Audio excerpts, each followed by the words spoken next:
right, so now we're going to look at the nephron. This is slides 16 through 26.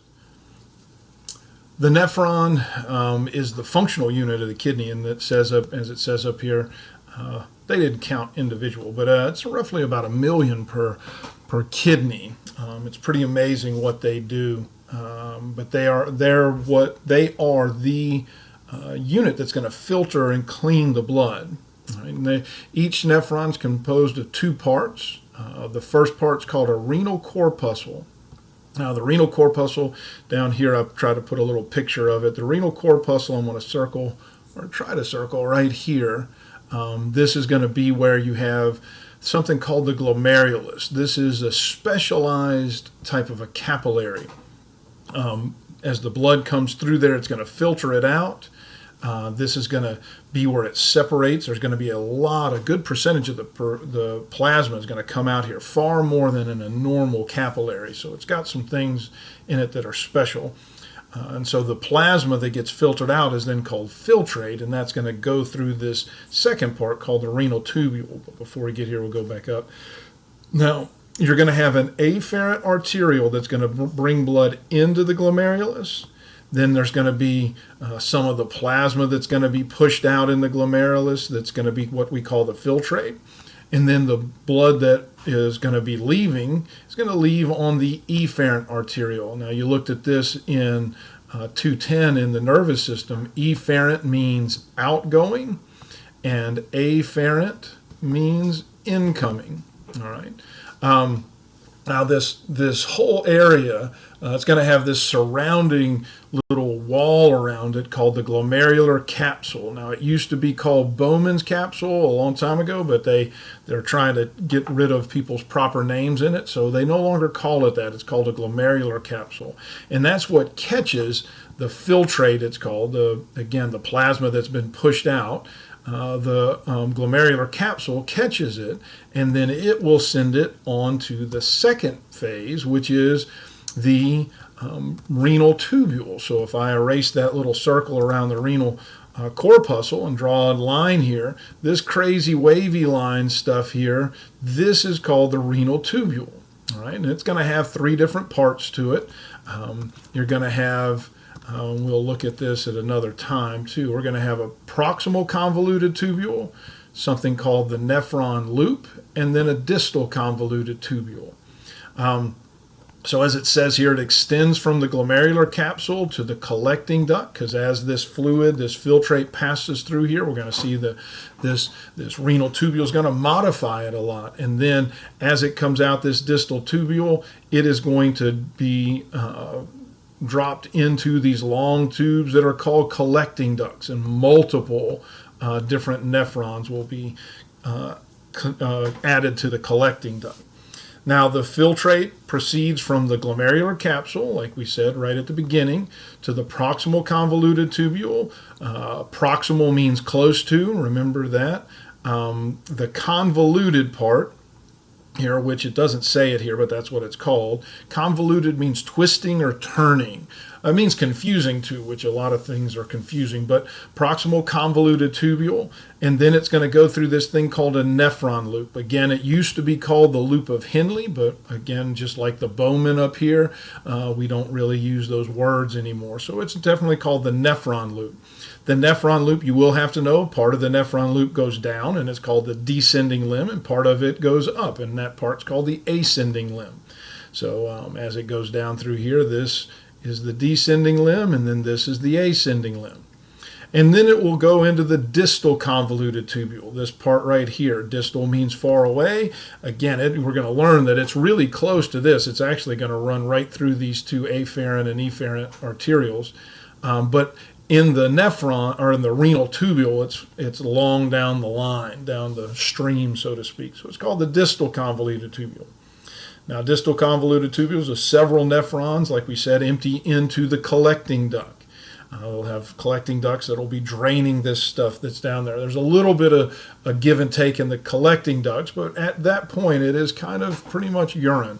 But once it gets into the medulla and these minor calyxes, then it is called urine. Now, inside this renal corpuscle, this is a really amazing area. There is this, we said it was called the glomerulus. And if you look here, it looks like all kind in here, it looks like there's all kinds of weird things inside there, and there are. These are cells called podocytes. Poda means foot. Poda, if you go to a podiatrist, they're going to look at your foot. But these are going to be around, and they're going to be around the glomerulus, and they're called podocytes because they have these processes that are like toes, and they have these little fingers that stick out. And as these little fingers stick out, they intertwine with other little fingers, and they form filtration slits. And as our body is regulating whether we want to filter a lot of the plasma or a little of the plasma, these little toes, as they extend out, will either close together to cause it to limit the amount of filtrate, or they will open up to increase the amount of filtrate. It's a pretty cool little deal, and they are just crazy cells. If anybody has a foot that looks like that, you need to see a podiatrist. Sorry, just wanted to throw that in. Now, the structure of the nephron, like we said, we have this is the glomerulus, this is the renal corpuscle. And so as the plasma gets filtered here, the filtrate will start on this first part of the tube, and that is called the proximal convoluted tubule. Even though it says proximal here, I don't know why the book is being like this, but you need to know it's the proximal convoluted tubule. Then it'll go through all kinds of stuff here. This is where most of the heavy lifting, the things that are going to be pulled back into circulation and the things that are going to be that couldn't be filtered, be put back in, are going to happen in the proximal convoluted tubule. And then I'm going to have this thing called the nephron loop, the descending limb and the ascending limb of the nephron loop. So right about here, I'll draw a little dividing line. And actually what's going to happen is this is going to be not only the renal medulla, the inner layer, and then this is going to be the renal cortex, but inside this renal medulla, these things are going to be dipping down into these things called the renal pyramids that we looked at earlier. But then as it exits here, it's going to come up, and then it will go into the distal convoluted tubule, this section here, and then finally out to. Now, as this is happening, as it says, each nephron is the site of urine production. The nephron consists of a renal corpuscle and a renal tubule. The blood vessels associated with the nephron are unique to the kidney. So we've got an afferent arteriole here and an efferent one here. As the blood comes in and gets filtered, right, got a lot of the plasma gets pushed out here, and it forms, again, what we call filtrate, and it starts down this tube. Again, the proximal convoluted tubule is the first section. The nephron loop is the second section with its ascending and descending and ascending limbs, and then the distal convoluted tubule is the third section. But what I want to point out here is this efferent arteriole, the one that is leaving. What it does is, as it leaves, it turns into what we call the paratubular capillary. The paratubular capillary, peri means around, and tubular is talking about this tube. It forms this little netting that's going to go all around this. And there's going to be a lot of give and take, which we're going to look at in a minute, between the filtrate and the blood. Now, this efferent arteriole, because a lot of the fluid has been filtered out, is going to be very concentrated, right? So if we go back to this afferent arteriole, and remember, blood is in general 55% plasma, 45% formed elements. And I always hate, I shouldn't even try to start writing with this because it looks like a little kid. This 55% plasma is going to decrease because we lost the plasma to the filtrate. So it's going to be much more concentrated up here. It means there's going to be less fluid, since the plasma is mainly the water. And so since this area that's inside the tubule is going to be mainly water, we set up an osmotic gradient, and that's going to cause for a lot of the water to be pulled back into circulation. Again, we're going to look at the fact that the kidneys in general are going to, on average, are going to filter 180 liters of fluid through your blood every 24 hours. And I mean, think about that, 180 liters, that's 92-liter Coke bottles. Every 24 hours that gets filtered through your kidneys. Most of it gets pulled back in, and that's awesome, because if it didn't, Depend undergarments would be absolutely the most popular clothing. So anyway, moving on.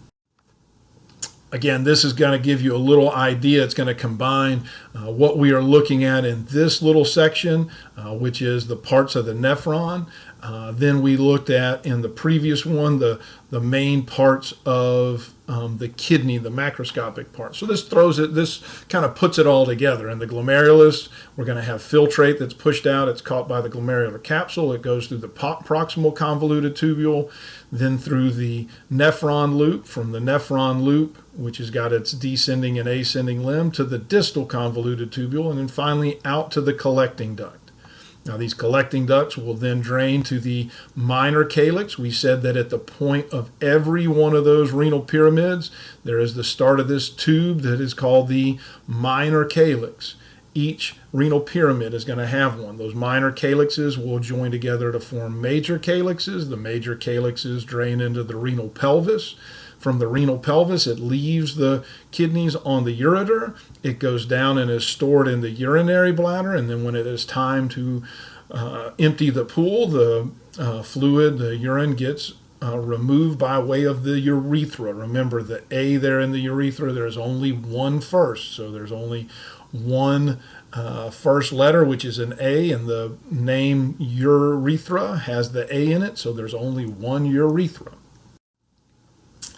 Now, these nephrons, there are two types, cortical and juxtamedullary. Now, juxta, this word we're going to see again in a little bit. Juxta means close to or alongside of. So a juxtamedullary nephron should tell you that it's going to be alongside the medulla, but that's neither here nor there. So the cortical kind of should tell you they're going to be in the cortex. So I'm going to look at these a little closer in the next couple of slides. So the cortical, right here, the cortical nephron, cortical, it should tell you it's going to be really into the cortex. So it sits high in the cortex. This little one that I had circled here, this is the example of the cortical nephron. Right? So the cortical nephron, the majority of it sits high in the cortex. This is the majority of all nephrons. I mean, close to 80% of all the nephrons are going to be these cortical nephrons. They are going to have a very short nephron loop. They don't get very far down. Again, I'll highlight this as the renal pyramid. They don't get really far down into the renal pyramid. But again, we'll look and see why that's important a little later on. Now we look at the other one, which is the juxta, which means alongside, medullary nephron. The juxtamedullary nephron is going to be very low in the cortex because it's going to be alongside the dividing line between the renal medulla and the renal cortex. So they're going to be close to the renal medulla, juxtamedullary. They are going to have a very long nephron loop. All right, it's going to dip way down into the nephron loop, and we're going to look at in another section that the paratubular capillary bed. So all of these, you can kind of see how the capillary surrounds the nephron loop, and that's why it's called the paratubular capillary bed. In the juxtamedullary ones, in this long nephron loop, the paratubular capillary bed has this very special makeup, and they call it the vasa recta. And we'll talk about it a little bit more, but it forms this very organized netting around it, and it's unique to these juxtamedullary nephrons. And it's because that long nephron loop is really going to be important in regulating water balance. and urinary or urine concentration. So like when you go to bed, when you sleep, you don't want to have to get up in the middle of the night to go to the bathroom. Well, as you get older, you'll have to adapt because you'll start having to. But anyway, when you sleep, generally your body's going to kind of switch over to using these to kind of limit the amount of urine that you produce so you don't have to get up at night. Now, this is something that we're going to touch on here, but we'll talk about it a lot more in another couple of slides.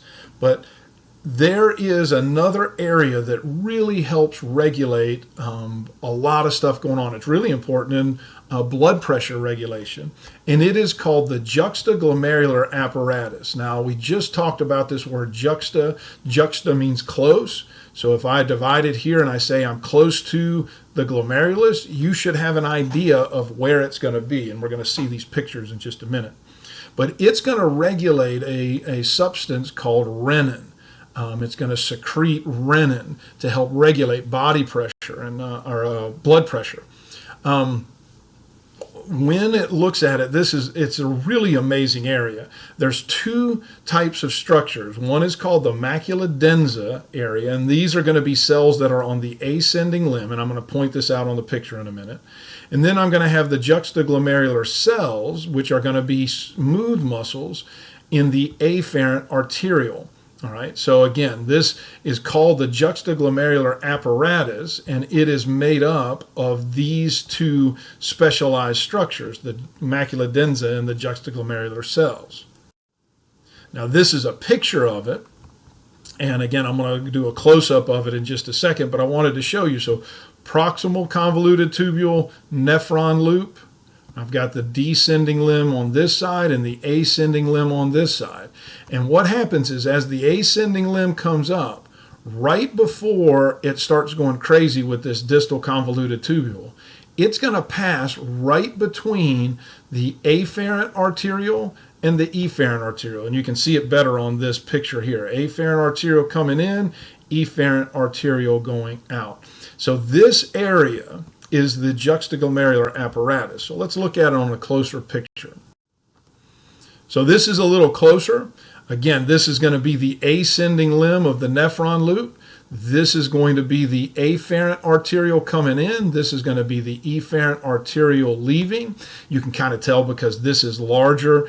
The afferent is always going to be larger because more fluid is coming in. It's been filtered, so there's less fluid leaving.